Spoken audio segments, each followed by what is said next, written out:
Bueno, Ujú. Guille, bienvenido nuevamente. Tenemos una charla súper interesante.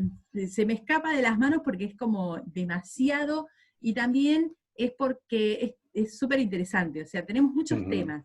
Vamos a hablar Sí, de la predestinación, pero bueno, primeramente vamos a hablar del destino, el efecto mariposa, vamos a hablar de todo, de todo lo que tiene que ver con sí, tal teorías cual. sobre el libre albedrío, si hay libertad real, si hay un determinismo.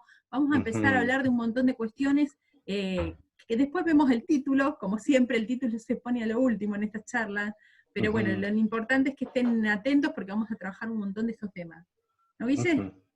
Absolutamente. ¿Qué tal? Saludo a todos los seguidores de Prosumidores Cristianos y de nuestro canal también, ahí donde hablamos temas de apologética, de reflexión, nuestro canal sobre teología y reflexión.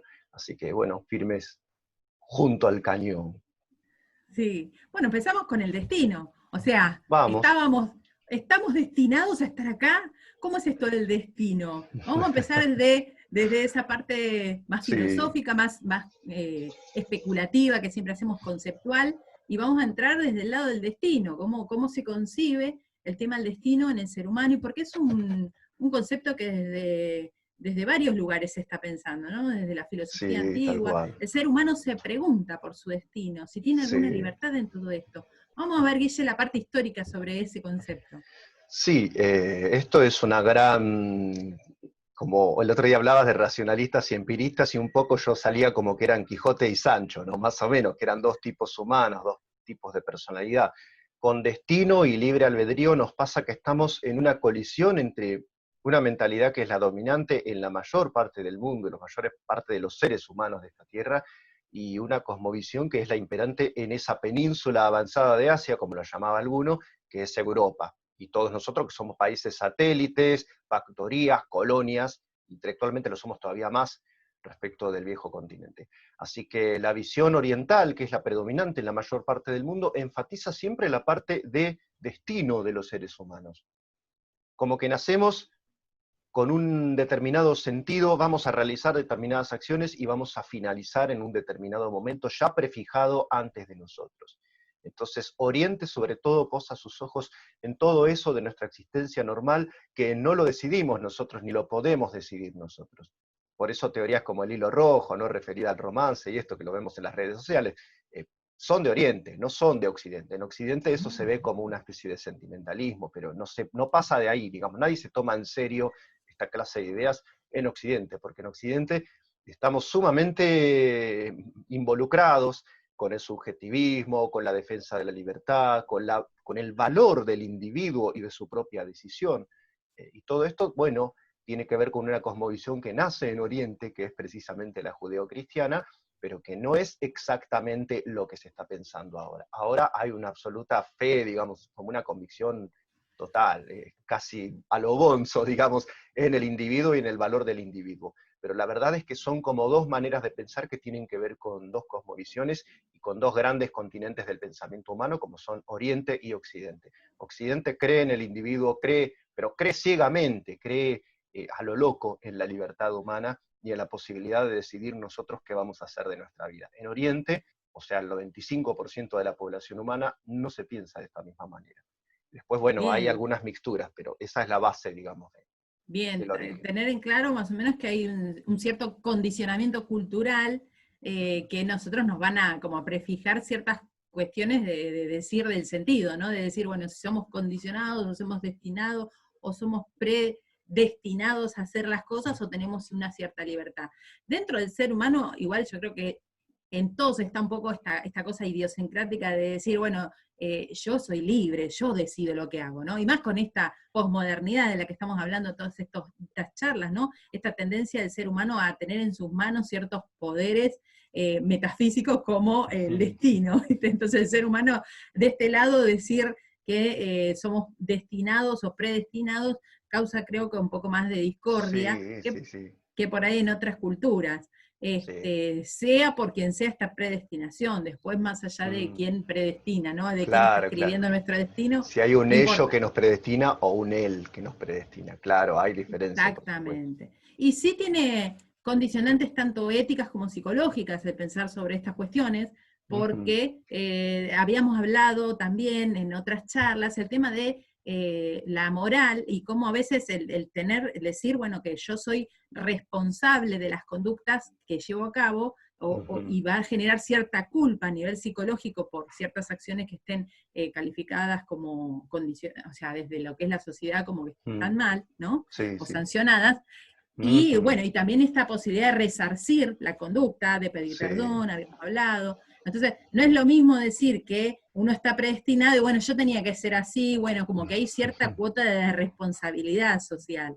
Así Sí, que vamos a ver esto también, ¿no? Como que sí. hay ciertos condicionantes que hay que tenerlos en cuenta. Sí, Bueno, esto, desde, por ahí esto es más del gusto de Occidente, pero decir que estamos socialmente condicionados es una invención de Occidente también. Es un determinismo, pero que se muda a lo social. Es una cosa rara, pero bueno.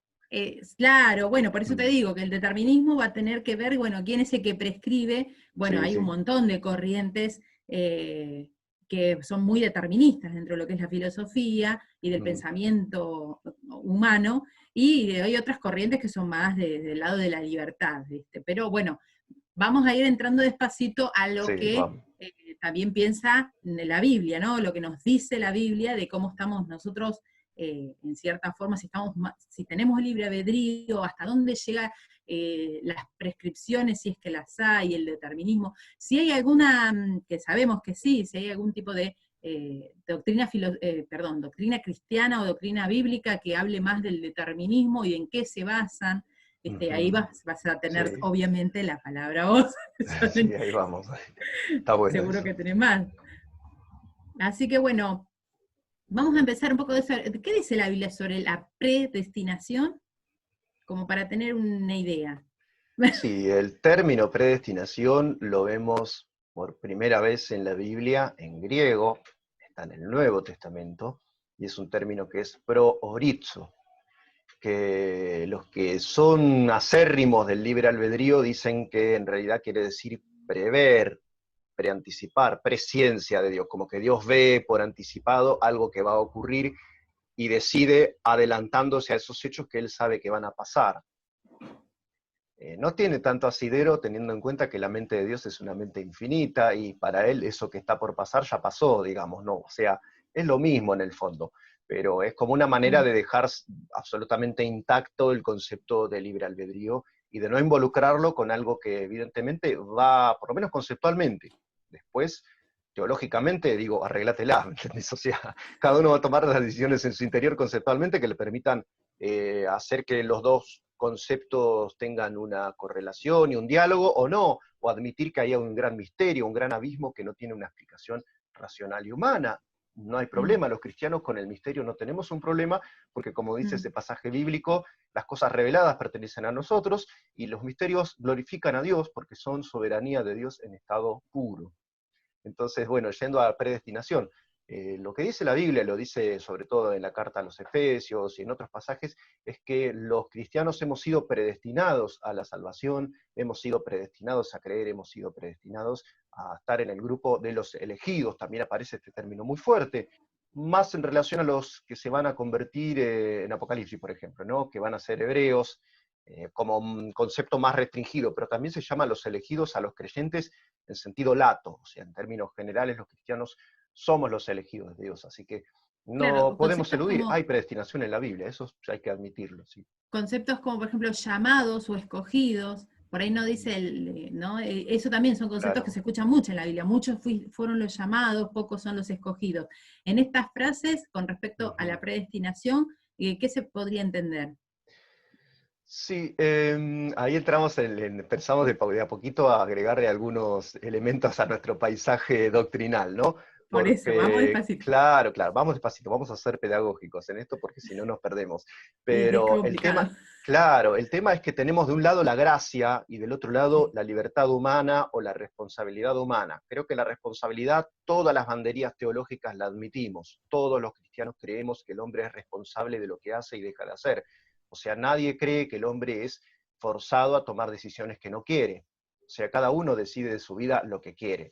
O sea, lo que estamos viendo son cómo opera la gracia, cómo opera la salvación, cómo Dios hace que la gente sea salva, digamos, para decirlo a lo bruto y usando un término lo más mecánico posible. Pero bueno, de un lado tenemos a Sí, Dios con su influencia, con su gracia, y del otro lado tenemos una respuesta humana, condicionada, predeterminada o no. Pero esos son los dos términos que están enfrentados. Entonces, tenemos de un lado a Dios que llama y del otro lado tenemos las libertades que deciden o las libertades que son llevadas a decidir por lo que la gracia prescribe. Entonces, esas son las dos maneras de entenderlo. Si pensás que el llamado no determina, sino que son las libertades las que toman la decisión final, estamos hablando de que tenemos dos causas que están jugando, dos agentes que están, digamos, sobre el escenario de la salvación de las personas. De un lado tenés a Dios con su amor y su llamado, y del otro lado tenés al hombre que toma la decisión final. Después está la otra visión que dice que es la gracia la que se apodera de la libertad humana o de la responsabilidad y la claro. lleva a decidir por Dios, en cuyo caso podés pensar que hay una sola causa en el mundo. La única causa en sentido estricto es Dios, te va a decir esta segunda posición teológica, y con eso va a armar una cosmovisión más redonda y más racional y más coherente. En eso también hay que ser sinceros. La Sí, segunda pero también posición elimina algunos atropella, problemas y agrega que otros. atropella a otros. Por eso Claro, es como que a medida que va avanzando un poco este lado, el otro se tiene que ir retrotrayendo y se va perdiendo ciertas claro, claro. cuestiones de Claro, vista. es que redondeas para un lado o redondeas para el otro, pero ahí está justamente la Lo gran ideal sería discusión. encontrar un punto por ahí intermedio de diálogo, Sí. de equilibrio, ¿no? Lo más Ujú. cercano a lo que Dios está en su propósito, porque la Claro, verdad que a claro. veces uno puede encontrar algo conciliador y Dios de ningún momento Sí, lo pensó conciliador. Pero, sí, por ejemplo, totalmente. a mí se me ocurre, ¿no? Por ahí, que en esto que Dios hacía, ¿no? En esta relación que tiene con el hombre, en donde siempre Dios se presentó utilizando esta idea de pacto, ¿no? De Mm, acuerdo, ¿no? En este acuerdo es donde una de las partes tenía su conducta o su conducta esperada, hasta ujú, sus acciones que se esperaban que se tome, y desde el otro lado también con esta cuestión del pacto, como que se espera que el otro, para entrar en este pacto, también tiene que tener cierto tipo de conducta y cumplir con ciertas responsabilidades, o sea, como hay una elección de los dos para hacer este pacto, y cómo a ujú, través de este pacto se produce algo nuevo en esta relación que no estaba anteriormente en esas dos partes individuales.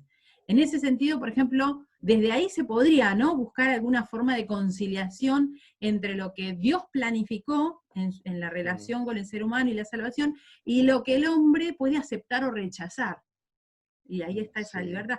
Vamos a ir viendo si es absolutamente. posible algo de esto, pero la idea de pacto se me viene como muy fuerte en cuanto a esto de hablar de que hay dos partes y son dos personas las que están en este caso. Y también, ¿sabes cuál idea se me viene? La de conciliación.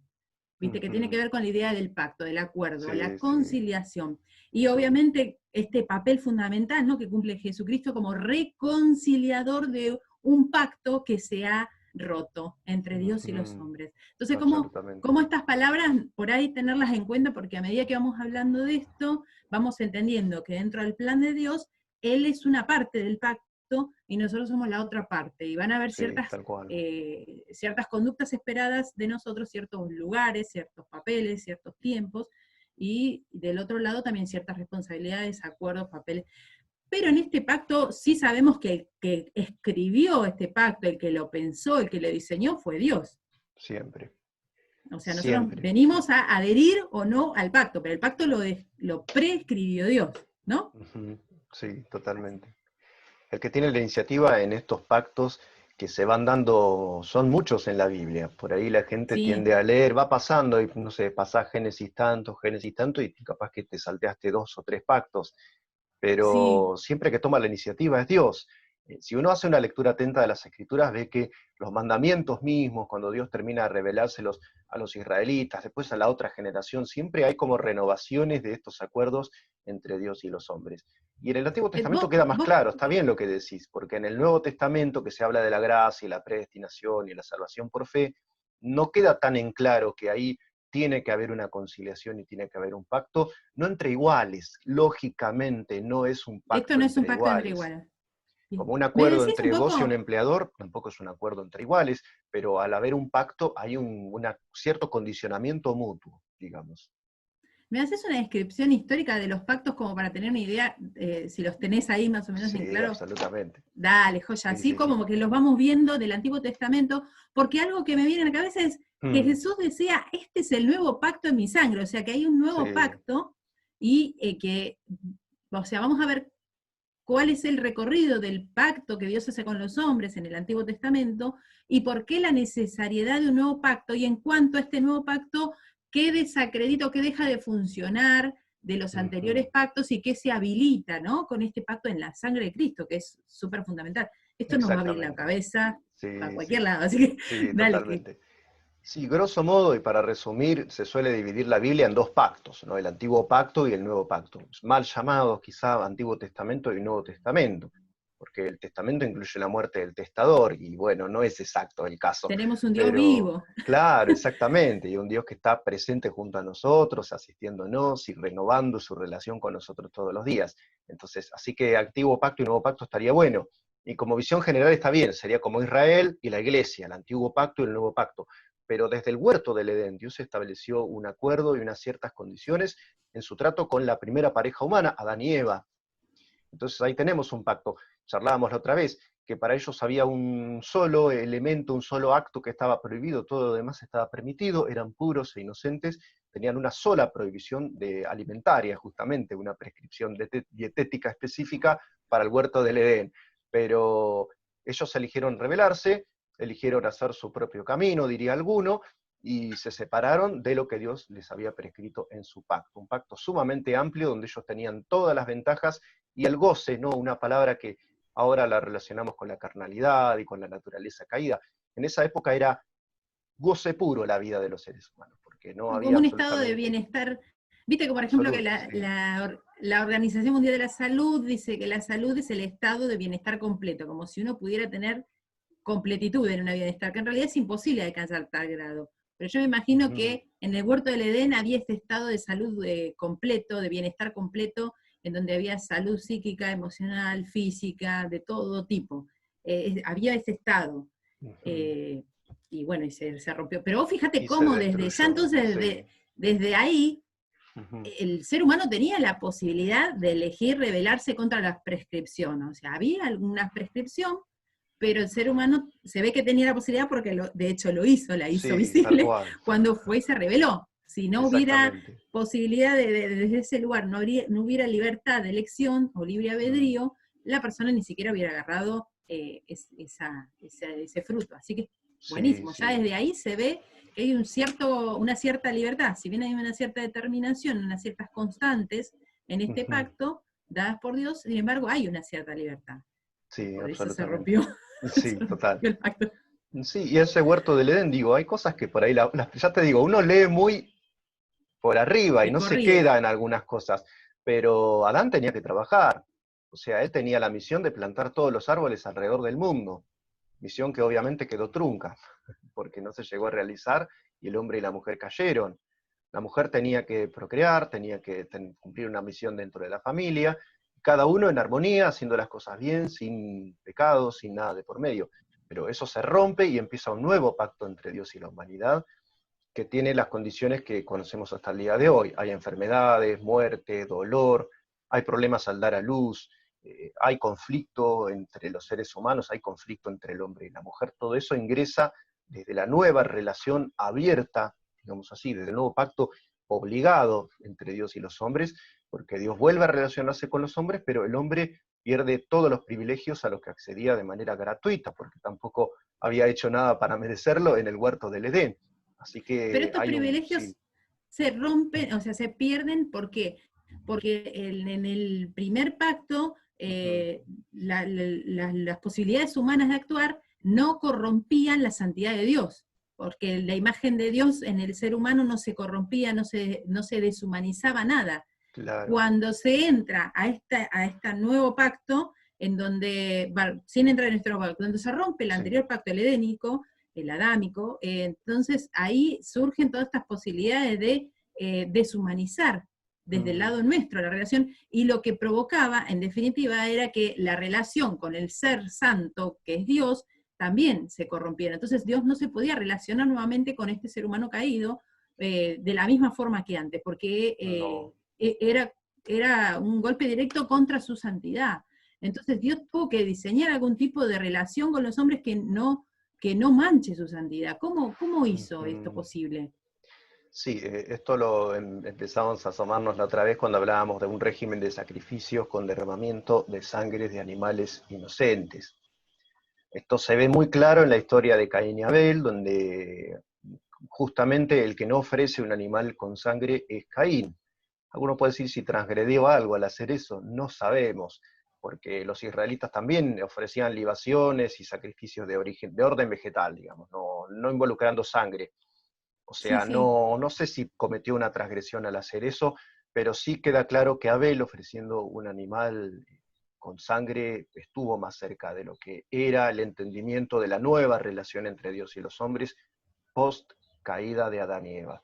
Así que sí. es interesante ya también marcar eso, que empieza a ser necesario un régimen de sacrificios para cubrir ese pecado que nos distancia de Dios, y esa es una de las constantes que van a sucederse hasta el tiempo del fin, en todas las relaciones y en todos los pactos sucesivos entre Dios y los hombres. Sí, por eso la creación de este templo con este lugar sagrado, separado del lugar, o sea, el lugar santísimo, separado del patio, de donde estaban las personas, con esto Sí, también la sí, sí. elección de una persona en específico, que era el sacerdote o el sumo sacerdote, los que podían ingresar dentro del lugar santo a tener comunicación con Dios, a hablar con Dios, o sea, se empiezan a poner ciertas cuestiones que tienen que ver con el culto religioso, ¿no? De poder acercarse a Dios, a hablar con Él o lo que sea, que hay ciertas condiciones, la vestimenta, cómo tenía que ser la vida de este sumo sacerdote, la elección de estas personas, y bueno, y siempre de por medio del sacrificio y la sangre como Ujú. hasta para el mismo sacerdote, como Sí, necesaria para ingresar a ese lugar. Eh, Complicadísimo, pero sí, muy. esto, claro, bastante complicado para el ser humano de poder llevar una relación así, porque es como, estábamos pagando el plato roto en el sentido que teníamos que tener, arreglar esta relación, y desde nuestro lado humano, la verdad que se nos hizo muy imposible, o sea, se nos hizo imposible poder llevar a cabo esta relación desde el lado humano, aún con todas las ayudas que Dios nos estaba poniendo, ¿no? Para restablecer la relación. La verdad que eh, Dios en algún punto ya les había declarado a la humanidad que iba a venir algo mejor para la relación, porque los judíos estaban haciendo todo este tipo de culto para acercarse a Dios, ¿no? ¿Y qué pasó? ¿Qué pasó? O sea, ¿cómo fue que había algo predestinado? ¿Se les había dicho algo en la Biblia? ¿Dónde está eso? Sí, eso empieza ya desde el huerto del Edén, cuando se profetiza que el ser humano, la humanidad, la descendencia de la mujer iba a aplastar la cabeza de la serpiente, que en el Nuevo Testamento se identifica de manera directa con el diablo, con Satanás, el adversario de nuestras almas, y el promotor, el instigador de esa primera rebelión en el huerto. Así que ahí está el primer anuncio del Evangelio en el capítulo 3 de Génesis. Ese es el primer asomo, digamos, pero después vamos a ver algunas declaraciones cada vez más específicas, por ejemplo, en Abraham, cuando dice que Dios se va a proveer de la víctima de sacrificio. En su momento podés contextualizarlo como que se refería a un sustituto que iba a reemplazar a su hijo Isaac del sacrificio que Dios le había pedido en el monte Moria. Pero la verdad es que eso también habla a futuro, y a lo largo de las páginas de la Biblia se va hablando de esa doble función del Mesías, de ese rey venidero que también tenía que ofrecerse como víctima propiciatoria, o sea, tapando, cubriendo ese mueble, ese propiciatorio, para que Dios no vea los pecados de su pueblo. Son palabras que a veces, esto pasa mucho, ¿no? Cuando por ahí una persona no adiestrada en cuestiones de cómo leer la escritura, abre Apocalipsis y se encuentra esta clase de términos, como el cordero inmolado, o Claro, Él es la víctima propiciatoria por nuestros pecados. ¿Qué lenguaje es este? Bueno, son todos claro. términos que tienen que ver con esa función del Mesías en su primera parte, en su primer momento, dando su vida por todos nosotros, antes de volver para reinar sobre la tierra, ya propiamente como el ungido desde el punto de vista político, ¿no? Eso es el Mesías, el ungido, el rey, O sea que consagrado Dios por Dios como rey. fue revelando progresivamente a la humanidad, a través de los profetas y a través de las personas designadas, cómo él tenía un plan para restablecer esta relación entre Dios y los hombres con un nuevo pacto. donde iba a haber algo nuevo y donde específicamente él iba anunciando que este nuevo pacto iba a tener que ver con sangre también, Sí, sí, que iba a cubrir el pecado, ¿sí? Y que iba a ser un suficiente pacto, un pacto donde ya después de esto no sí, iba a ser total. necesario más aquello. Entonces como que iba a haber una división sustancial de las aguas, como quien dice, ¿no? Ujú. Eh, y llegamos al nuevo pacto, y qué se restableció, qué se origina ahí, y a partir de ahí, a qué tenemos continuidad con esto del pacto que Jesucristo, porque vos decís evangelio, y Claro, evangelio es buenas noticias, o sea que sí. desde el Génesis ya estaba anunciada la buena noticia de que iba a haber una restauración de esta relación entre Dios y los hombres, pero que hasta que llegara ese momento, Ujú. la revelación progresiva de Dios nos va mostrando cómo en sus profetas y en la Biblia en sí quedaron registrados cómo fue este pasaje, también bastante pedagógico, ¿no? Punto por Sí, punto, como total. para que se vayan cumpliendo, y de pronto hay una persona que cumple todo como para poder ser el sacrificio y la sangre como acepta para poder borrar, quitar de en medio, eliminar los pecados de la humanidad.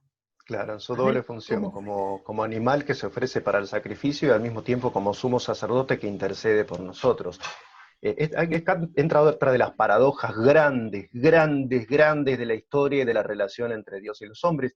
Hay un sinfín de paradojas y cuando alguien la abre textualmente, ¿no? Una paradoja, algo que va contra la opinión, algo que va contra cierto tipo de sentido común, te encontrás cuando abrís la Exactamente. Biblia.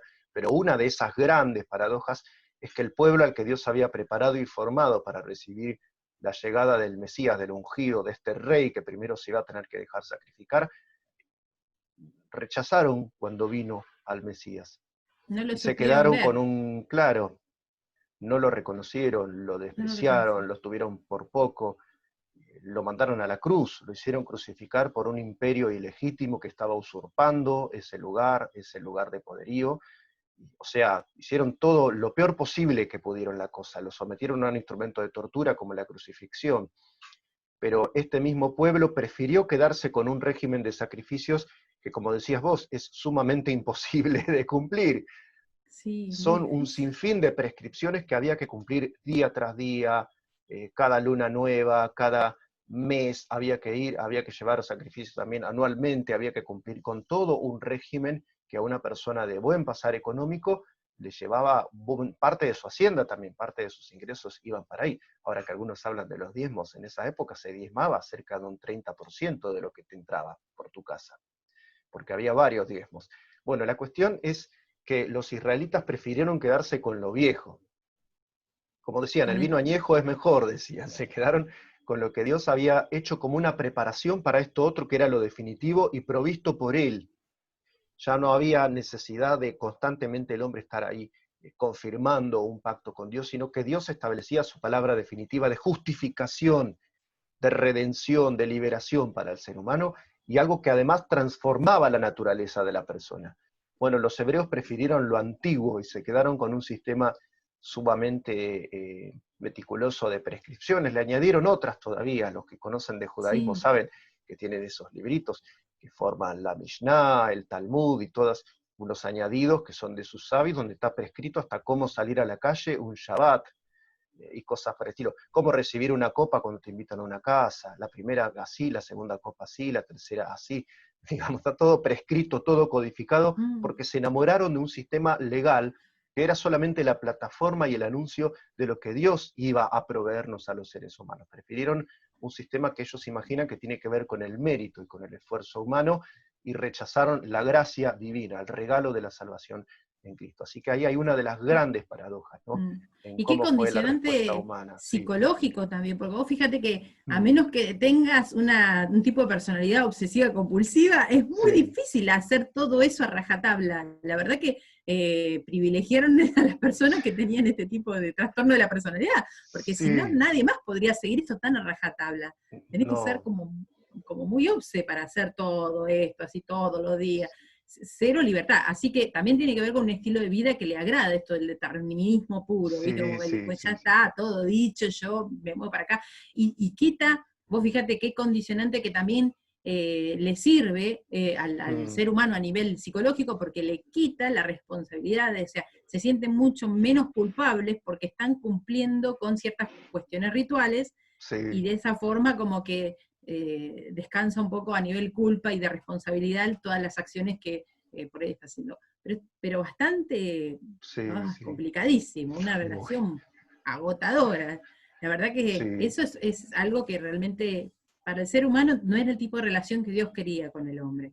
Así que lo que hace Dios es imaginar y planificar esto otro que para nosotros fue muy difícil de entender. Creo que si bien los judíos no lo aceptaron, y por eso se vuelca el mensaje a todos los que no son judíos, ¿no? Los gentiles, no ujú, fue tan fácil, no es tan fácil como decir, ay, se ve todo, sí, porque claro, estamos hablando de cuestiones espirituales. sí, Jesús usaba muchas parábolas, ¿no? Como para explicarnos que se venía algo distinto, algo nuevo en esta relación entre Dios y los hombres. Hablaba del vino, de los parches en el odre, sí, sí, sí, hablaba de que había algo del Espíritu Santo, o sea, iba a haber algo de parte de Dios adentro nuestro, que se tenía que revestir de otro tipo de cosas, de conductas, de costumbres, que se tenía que privilegiar más la contaminación que podía surgir desde adentro y no tanto los ujú, comportamientos obsesivos del lavatorio de mano, de que esto de no toques, sí, no comas, no hagas en este día, a esta hora, y Jesús mostraba cómo en este tipo de nueva relación iban a privilegiar otro tipo de cuestiones. Nos dio datos, ¿no? sí, sí, totalmente. Una relación ya asignada por la relación espiritual con Dios, una relación que Dios posibilita que sea íntima y real, no ya mediada. Esto es interesante porque desde el siglo IV, y en esto no me voy a cansar de insistir en eso, ya en modo obsesivo también, pero creo que tengo buenas razones para hacerlo. Pero hubo un gran retroceso desde el siglo IV porque se trata de volver al sacerdocio, a la mediación, a un grupo de hombres Sí, incontaminados y consagrados, como si la iglesia no fuera el cuerpo de hombres y mujeres todos juntos en comunidad, consagrados a Dios, como si fuera posible una salvación sin consagración, sin santificación. Entonces es realmente muy loca la vuelta atrás que se hizo desde el siglo IV. Y se sí, sí, es empezó a hacer, verdad. no es que fue de un día para otro, no es verdad que fue Mm, Constantino, pero más o menos no, por no. ahí empezó el proceso, un proceso que sigue hasta el día de hoy, donde se estableció de nuevo un régimen de mediación de seres humanos. Lo que Dios quiere es una relación íntima, y lo que Dios le dice a Nicodemo es vigente hasta el día de hoy. Es necesario nacer de nuevo, es necesario morir a tu vieja naturaleza y empezar a vivir según la gracia en libertad para glorificar a Dios. Y esto es algo que choca mucho a la naturaleza del ser humano, porque justamente nos lleva a morir a nosotros, a morir a nuestro ego y a depositarnos en manos de Dios. Esto es algo que nadie íntimamente quiere hacer y la mayoría de nosotros lo hemos hecho un poco confrontados por ciertas circunstancias que nos superaban. Eso también está bueno poder verlo desde la perspectiva del libre albedrío y todo eso, porque no todos, la gran mayoría, no llegamos, tengo un tiempo libre, ¿a qué lo dedico? A ver, voy a ser cristiano. En general no es tan así, digamos. Sí. Sí, a mí, por ejemplo, en esto de la nueva relación, ¿no? Que Dios piensa con los seres humanos, y lo que se deja ver en la Biblia, ¿no? Cuando Jesús habla, ¿no? De este tipo de nueva relación, y habla de una intimidad tal como de un matrimonio. Esto es medio asustador. Te asustan más con esta cultura posmoderna Sí, contra el sí. matrimonio. O sea, Oh, en esto, viste, es como muy difícil porque habla de la novia, el novio, o sea, mm, de un desposorio, de la esposa que dice, ven. Entonces, en esta relación, Dios la está pensando de una forma hasta por ahí distinta a lo que nosotros hoy llamamos matrimonio, ¿no? Por eso hay que ver en qué tipo qué cosas son las que Dios privilegia en este nuevo tipo de pacto y por qué habla de este tipo de intimidad tan estrecha como lo es un matrimonio, ¿no? ¿En dónde están esas analogías? Eh, en eso quiero que ahondemos un poco más, porque sí, eso también bastante rompe, o va como es paradojal, va contra el sentido común y hasta contra el sentido cultural, porque hoy en día está muy golpeado el tema del matrimonio, ¿viste? El tema del novio, la novia, el esposo, ese amor, el amado, porque de hecho la Biblia dice, nos hizo aceptos en el amado, entonces ese tipo de Jesucristo, o sea, hay que ir viendo esas cosas, ¿no? Vamos a entrarle por ahí a ver qué podemos decir. Sí, lo que Dios quiere es una relación íntima y personal, espiritual, y una relación donde nosotros dejemos de pertenecernos a nosotros mismos y hagamos esa cesión de soberanía a la que venimos rondando desde hoy. O sea, la libertad, si es, suponiendo que haya, suponiendo, vamos a extender nuestra paladar filosófico y vamos a decir que hay libre albedrío. Por lo menos como Sí, supuesto lo hay. vamos Es un por el animal, supuesto. es el animal para sacrificar el libre albedrío. Es para Apa. Dios el libre albedrío. O O sea, si sea, hay libre albedrío, es para Dios, es para honrar mejor a Dios. Preguntaba el otro día, ¿por qué Dios nos hizo libres y no nos hizo programados para que no pequemos nunca? Porque a Dios no le agrada que las máquinas lo adoren. Si no, nuestra alabanza, nuestro cántico a Dios valdría lo mismo que el de un perico, que el de un loro. Y la verdad es que Dios no nos quiso así. Por eso nos quiso libres. Entonces, si hay algo que Dios sí, sí, quiere, es sí. que nosotros nos rindamos voluntariamente a Él. ¿Es un milagro esto? Yo creo que sí. Yo creo que no es que tenemos la facultad de entregarnos a Dios, sino que por gracia y porque Él lo posibilitó así, nos rendimos a Él. O sea, está la gracia siempre envolviendo todo el proceso. Así que ahí está, donde está la libertad, es el límite entre libre albedrío y predestinación, está ahí, digamos, en ese rango Y el infinitesimal, concepto, claro. y el concepto del amor, ¿no? Cómo cobra relevancia, porque ese tipo de amor que Dios tiene, es verdad, es porque uno realmente lo entiende cuando se pone a pensar Mm. en esta relación de amor que tiene, por ejemplo, con el marido, ¿no? En donde uno, o la esposa en el caso, donde uno realmente elige amar, o sea, y de ahí te das cuenta que te ama, porque vos le estás dando la posibilidad de que te ame o que no. Entonces, en esa libertad uno reconoce el verdadero amor. Y creo que Sí. eso también hizo Dios posible hacia nosotros. O sea, realmente Él no quiere una esposa programada, Él quiere una persona con su libertad de amarlo y que eso va a ser más genuino, más único, o sea, más demostrativo del verdadero amor. Ese es el tipo de amor que Dios tiene hacia nosotros, de total elección, voluntad consciente, y ese es el tipo de amor que Dios quiere de nosotros hacia Él, Ujú. voluntario, consciente, de rendición. Por eso también, o sea, por ahí uno cuando lo lleva al plano espiritual dice, pero ¿qué tipo de amor es el que quiere Dios? Se me viene en la cabeza toda la narrativa moderna. Tiene que ver Es con que nuestro sí, concepto sobre el amor también, donde aparece anudada la idea de predestinación y la idea de libertad. Enamorarse en algún punto es elegir, en algún punto, pero es un punto que no sabes dónde está. No sabes cuándo se dio ese momento donde dijiste, es ella. O sea, es algo que surge, alguno dice, es algo que, el amor es algo que te sobreviene, que te cae arriba como un piano, digamos, desde un sí, edificio. pero hay ciertas Pero, cuestiones más claro, inconscientes, pero hay una elección. Por ahí es más inconsciente, pero sí, hay una elección. es que ahí está todo junto, digamos, por eso la metáfora del amor me parece interesante. No sé si para aclarar el asunto o para que nos quede en claro que nunca lo vamos a entender, pero vos fíjate, no porque tenemos la Biblia, siempre insistimos, la Biblia no es un libro de teología. ¿Hay teología en la Biblia? Sí, hay teología en la Biblia. ¿Hay preceptos, mandamientos? Sí, pero no es un libro de leyes. ¿Hay revelación sobre la naturaleza y el propósito de Dios? Sí, pero no es un libro de biología, y así podemos extendernos con un Y de montón de historia cosas. tampoco, sí. Tampoco, contiene historias, pero no es un libro de historia. Contiene poesía, pero no es un libro de poesía. O sea, no es Neruda, Baudelaire, qué sé yo. Bueno, Mm. entonces hay un montón de cosas, pero básicamente, y para resumirlo, la Biblia es una narrativa donde Dios se expone a los hombres y se ofrece y ofrece su amor con el riesgo de ser rechazado por los hombres. Yo, mirá, no sé, me gustaría en este momento llegar a miles de oídos y suplicarles por favor a los teólogos que no se olviden de esa imagen en su maravilloso, sensacional, glorioso patetismo, de un Dios que se ofrece con una carta, con una propuesta de casamiento y de amor a una humanidad que puede llegar a rechazarlo. Esta es una realidad. Dios yendo a la cruz, haciéndose hombre y exponiéndose a las burlas, al rechazo, Al un Dios maltrato. enamorado, un Dios interesado en la humanidad. O sea, Mm. llevemos todo ahí. Uno ve tantas polémicas a veces sobre si somos libres, si estamos determinados o no, si Dios puede ser rechazado, si Dios con su gracia nos obliga a reconocerlo como lo que Él es. No se olviden que Dios se hizo hombre y se dejó colgar de la cruz.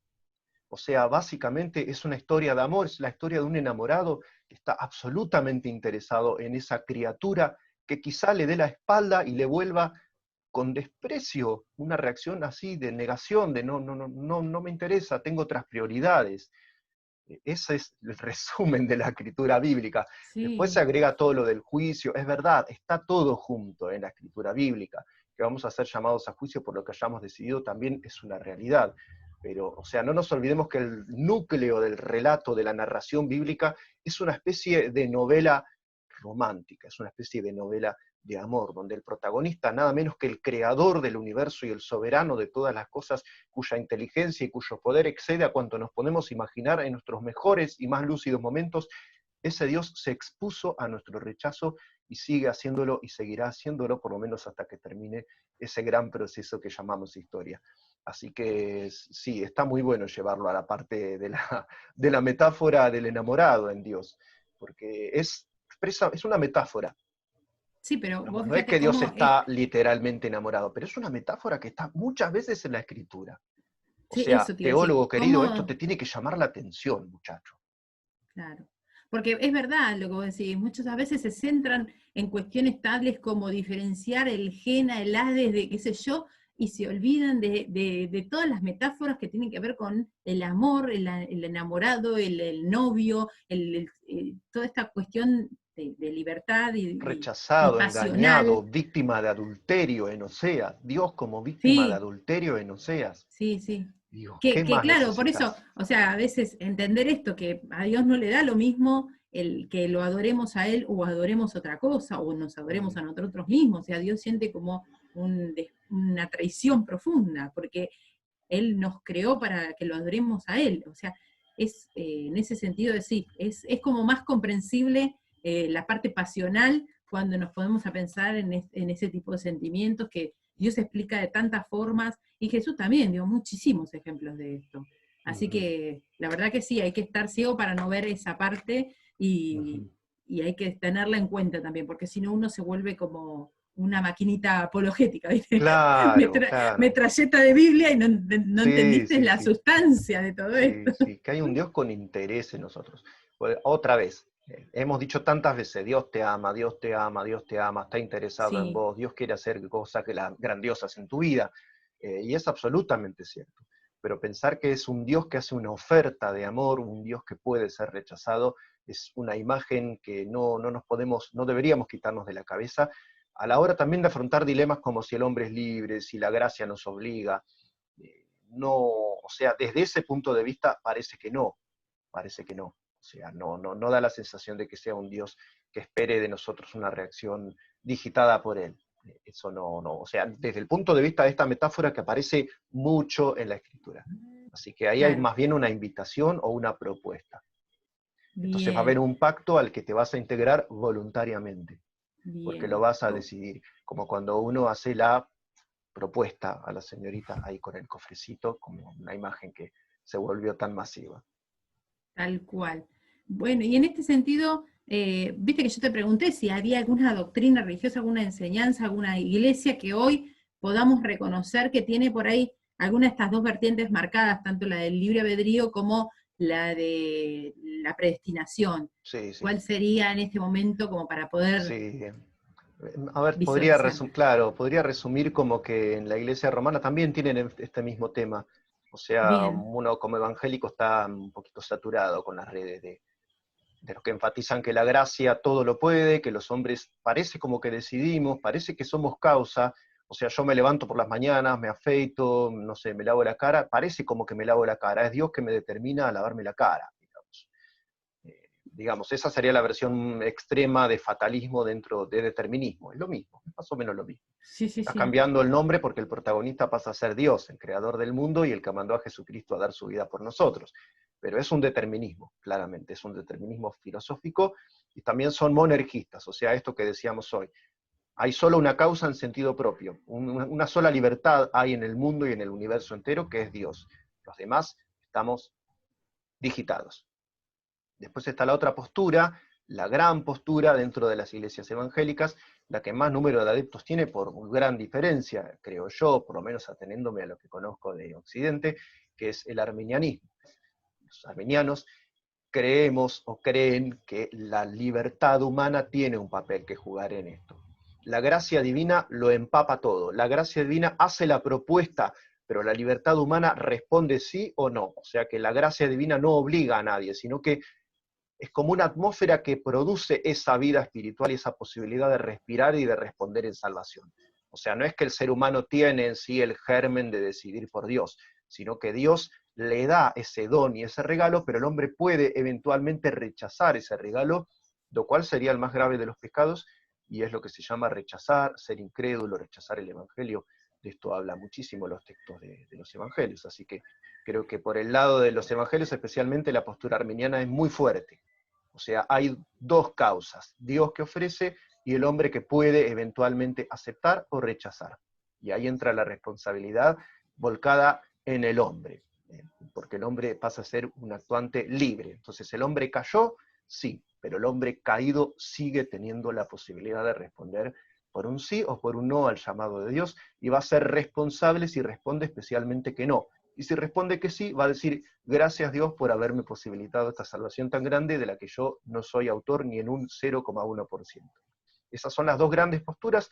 Hay otras intermedias y hay una más extrema del catolicismo romano que se llama pelagianismo, que sigue vigente hasta el día de hoy porque es un muy buen negocio el pelagianismo, que dice que ser libre es una facultad humana, que es una potencialidad que tenemos todos los hombres y que podemos buscar de Dios, podemos encontrarnos con Dios desde nuestra libre iniciativa. O sea, Dios nos dio la posibilidad de creer en Jesús, pero nosotros por sí mismos somos tan buenos muchachos que haciendo buenas obras y esforzándonos podemos conocer a Dios. Esa es la postura oficial de la Iglesia romana, se llama pelagianismo o semipelagianismo, según cómo se posiciona frente al pecado original y sus consecuencias. Pero esas son como las grandes posturas. Después hay otra como más filosófica que se llama molinismo, pero es Sí. un aparato de relojería filosófico elaborado por los jesuitas, interesante más para los filósofos, que a veces, pobre, les agarra como un ataque de compasión, dicen, no, bueno, pero el protestantismo medio que descuida el libre albedrío, lo deja ahí sujeto a los oleajes de la decisión divina y todo eso, y elaboraron, bueno, algunos están masivamente, sobre todo el estamento intelectual, masivamente no digo millones, sino algunas decenas de miles se están volcando al molinismo, que es una propuesta católica, pero que no creo que afecte a la esencia de la fe cristiana. Así que creo que son todas las posiciones, menos la pelagiana, son legítimas todas. Y dentro de de la mayoría de las personas que somos arminianistas, como decías vos, que creemos en la cierta libertad de libre albedrío, hay algunas tendencias que se escuchan, o iglesias emergentes que se escuchan por ahí hablando de esto de que una vez que sos salvo vas a ser siempre salvo, de que no se puede perder la salvación, desde ese lugar, viste, de condicionamiento en cuanto al destino. O sea que esos escogidos están escogidos para salvación, y bueno, y que una vez que uno ya es salvo, para siempre es salvo, y qué condicionantes tendrían este tipo de pensamientos dentro de las que son más doctrinas protestantes, ¿no? Sí, Se sí, sí. escucha esto, que son los por ahí peligros de malinterpretar esto de esa forma, ¿no? ¿Cómo podríamos explicar eso? Sí, bueno, paso a los chicos de la iglesia emergente, porque el cristianismo emergente tiene de todo. Creo que más bien hay un arminianismo que tiende más al pelagianismo, como que no solo los cristianos van a ser salvos, sino la gente buena. Hay como un énfasis muy grande en la gente buena en el cristianismo Sí, emergente, pero también hay un cristianismo emergente que es calvinista, que eso te iba a enfatiza decir. sobre todo una cosa que se llama hipergracia, que no está bien, que se parece más al antinomismo. Antinomismo es la creencia que dice que no importa lo que hagas, porque Jesús te ama y Él es bueno y Él te perdona de todos tus pecados pasados, presentes y futuros, así que carta blanca. O sea, lo importante es estar entre los escogidos, y lo de estar entre los escogidos lo dejan sujeto a una especie de comprobación emocional. Si te sentís un escogido, lo sos. Bueno, esa es la consecuencia más tremenda que puede Mm. derivarse de estas teorías. Pero tiene que ver con uno de los puntos del calvinismo más básicos, que es la perseverancia de los santos. pero un gran tema que no lo pudieron resolver los calvinistas. Por eso yo digo que es a veces un poco vana la discusión. Porque está bien, hay escogidos, hay gente que fueron predestinados, está bien, hasta nosotros estamos de acuerdo, por lo menos yo, en eso. Pero, ¿cómo sabés quiénes están del lado de los escogidos? O sea, nadie tiene, o le sale, no sé, le empieza a brotar, no sé, un vello de otro color, no sé qué comprobación física podría haber, se le cambia el color del iris, no sé, no hay ningún tipo de comprobación. ¿Cómo distingo yo si estoy o no entre los escogidos? Entonces, ¿para qué discutir tanto sobre algo que solamente conoce Dios? Que es en definitiva quiénes van a ser salvos y quiénes no. ¿Por profesar ser cristiano ya debo considerarme un escogido? Evidentemente no. Hay tantos que durante años y durante aún 3/4 de su vida profesaron ser de la fe y después resultó que no. Por ejemplo, ahora un señor que era un famoso apologeta le están saltando algunas acusaciones que no sabemos si son ciertas, medio tardías, pero bueno, están saltando. Entonces, no sabemos. Y si no sabemos, ¿para qué discutir tanto sobre algo que es solamente el tesoro del conocimiento de un Dios que todo lo sabe a diferencia de nosotros? Bueno, pero va por ahí la cuestión. Las consecuencias morales son el tema. Claro, eso es lo que te Porque, digo. claro, es que hay dos extremos a evitar. Uno, el viva la pepa, ¿no? El liberalismo, el antinomismo, todo vale, porque yo ya creí y Dios es tan bueno que me va a perdonar todo lo que haga aún a futuro.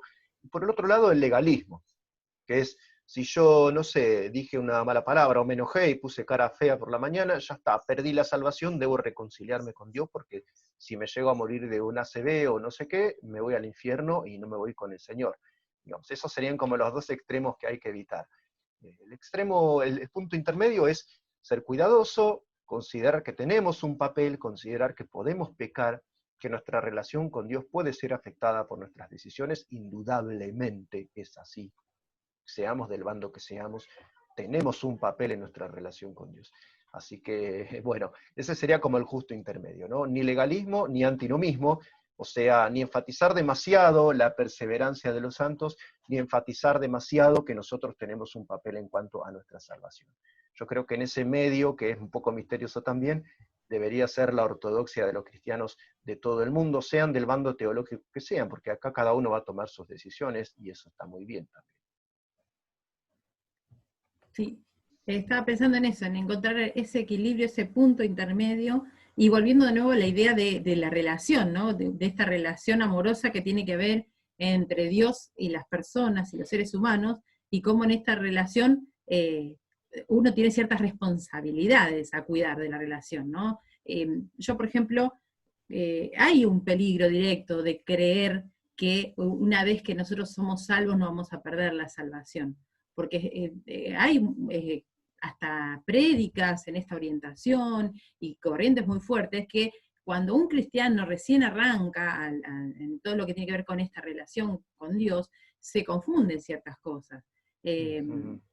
Entonces, yo, por ejemplo, era una de las cosas que más me llevaban a pensar, ¿no? Como esto de, a veces pensaba, ¿qué hubiera sido de mí si no hubiera aceptado a Dios, ¿no? En ese momento que uno acepta. Pero también pensaba en ese momento en donde uno dice, el Espíritu Santo me estaba convenciendo, Sí, sí. donde había una lucha entre voluntades ahí, porque, o sea, se ve el papel en ese primer momento en donde uno se le empiezan a clarificar las cosas y en donde uno empieza a entender cómo viene la mano y cuando uno se convence de que esta relación entre Dios y los hombres, en que Dios tiene un lugar y que Dios está llamándote, y que cuando uno acepta, y ahí es donde uno dice, bueno, yo tuve un papel en esa elección, en ese primer momento. Uno cuando hace ese retroceso como cristiano puede acordarse de esa vez que uno aceptó, ¿no? Como la primera invitación de Dios como a conocerlo. Y luego, Sí, en esta relación uno va viendo como esos hitos relacionales, ¿viste? Como el aniversario. sí, sí, sí, sí, ¿Viste? Uno va descubriendo en su relación con Dios como estos momentos en donde Dios volvía de nuevo con una propuesta un poco más profunda, de mayor responsabilidad en esta relación y donde uno aceptaba o no las propuestas. Estos yo creo que son los llamados de Dios, ¿no? sí, Cuando Dios de sí. a poco te va clarificando que Él tiene un propósito para tu vida y que el propósito de Él está más para este lado y te va mostrando un ministerio en donde vos te vas desenvolviendo y vas diciendo, Dios me hiciste para esto, porque la verdad me encuentro como pez en el agua, y como que vas viendo cómo ese llamado y ese ministerio, y de pronto los dones que Dios te fue dando, que no los adquiriste por habilidad o capacidad humana, sino que te das cuenta de que hay algo que Dios te está dando para propiciar ese accionar que sea lo más eficaz, eficiente y efectivo posible. Entonces, uno va haciendo memoria y se va dando cuenta de que en esta relación personal, ahí uno ve que hay de parte de Dios y de parte nuestra ciertas acciones y responsabilidades, ¿no? Y esa voluntad, esa libertad de tomar la decisión. Ahora, para el que recién arranca esta relación es un misterio, porque es complicado, vos, o sea, la podés comparar a una relación amorosa con una persona, pero en ciertas cuestiones, ahí en donde se ven que, bueno, que es un Dios omnipotente, omnisciente, y que, bueno, en esa soberanía Él tiene otro tipo de libertades, ¿no? Y de responsabilidades. Por Claramente, eso es como que ahí uno como va notando las diferencias. es Pero una imagen muy es, recurrente, pero no aclara toda nuestra relación no. con Dios, sino Por algunos eso aspectos, sí, es verdad eso. creo que es lo más imposible de refutar para un cristiano que realmente está, que ha nacido de nuevo, Mm, el que venga alguien y te diga, mira, vos, mirá, Jesús histórico no es verdad, lo comprobamos, mirá, está esto, está aquello, está esto. Te pueden decir, mira, no, la Tierra no tiene tantos millones de años, tiene esto. Te pueden mm, decir desde un montón de evidencias físicas, científicas, lo que quieran, te pueden mostrar un montón de argumentaciones, pero cuando ya uno ya pasó un tiempo en una relación personal con Dios, hay ciertas cuestiones desde lo vivencial de esta relación que no las pueden refutar porque yo las viví, o sea, más allá sí, de la experiencia que me puedan estar contando, de la ciencia y de los datos duros y sí. cuantitativos, yo ahora tengo una relación cualitativa con este ser supremo y entonces ahora no me vengan con otra cosa, porque ahí es donde mucho uno no sabe ni cómo ponerlo en palabras, ni cómo explicarlo, y es Sí, esta cuestión que hablábamos emocional, pietista, que, bueno, yo lo sí, siento así, lo hago. Bueno, pero ahí también es donde se juega una de las mayores confianzas y fortalezas en el ser humano, en esta relación con Dios, porque también es como que de ahí nadie te va a borrar, lo que vos sentiste, lo que vos viviste y lo que vos experimentaste en tu relación con Dios, que es profundo mm, y es íntimo, eso no hay nadie que te lo pueda refutar. Pero ahí poner palabras es lo más difícil. Es mucho más sí, sí, fácil hablar de teología, es mucho más fácil hablar de doctrinas, claro, sí, pero es sí, muy difícil ponerle palabra a toda esa relación. Por eso es ahí en donde está, en esa relación personal que Dios llamó al ser humano a tener, y es íntima, está todo el tiempo en choque con esta cuestión que Dios quiere de unidad entre personas, ¿viste? Esta coinonía, cuando en sí, sí, realidad en estos órdenes sociales en donde nosotros nos encontramos con otros y hacemos ciertas cosas para ese mismo Dios, creemos que todos vamos para ese mismo Dios, y en realidad adentro del corazón pueden estar jugando distintas motivaciones, sí, puede haber sí, una relación con un Dios o puede haber una idolatría por una imagen de mm, Dios creada de un mm, cristiano que obviamente no se ha encontrado todavía con Dios, por el conocedor de un montón de cosas, pero todavía no tiene esta relación. Así que es sí, tal complicado, cual. porque estamos Sí, todos sí, actuando en la misma iglesia y por ahí, bueno, es sí, verdad, sí. no sabes, no te crees el bello, no empezás a levitar, ¿viste? Ni nada. Claro, no, sí. Es Había cambios complicado. genéticos, ¿no? Ahora que están con miedo de que no sé qué vacuna produzca cambios genéticos. Los cambios genéticos son sumamente difíciles, muchachos. Salvo una bomba nuclear o un episodio así de catastrófico, no hay cambios genéticos en el ser humano ni en ninguna especie. La genética es estable.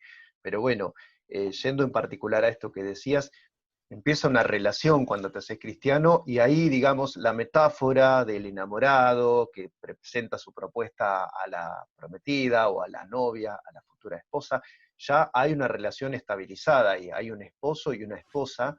De hecho, no sé si podemos compadecer mucho nuestra comprensión moderna del noviazgo con lo que aparece en la Biblia. No, Yo no, creo por que eso, no, nuestra ¿eh? comprensión moderna del Claro, no, matrimonio tampoco. es que el noviazgo acá es una prueba.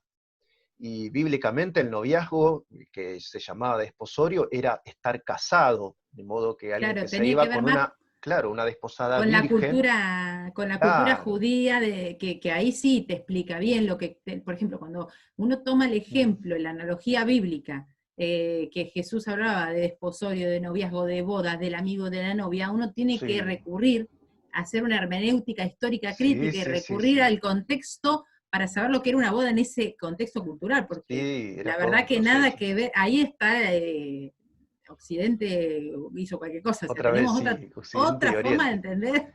Sí, para nosotros es una prueba. Mirá los objetivos que somos. El noviazgo es una prueba a ver si nos llevamos bien. Una cosa así. Digo, en el mejor de los casos, porque en otros casos ya directamente es un concubinato hecho y derecho. O sea, una Mm, relación de fornicación que mm, atenta contra la naturaleza que Dios quiso poner en el hombre y en la mujer. Pero aún yendo allá al desarrollo de esa relación ya iniciada y ese compromiso ya establecido, digamos, entre Dios y el género humano, tomado Dios como el esposo y la iglesia como la esposa del cuerpo de Cristo, ya pasamos a ser parte de un cuerpo y ya no nos pertenecemos a nosotros, sino que respondemos a la cabeza, que es Jesús.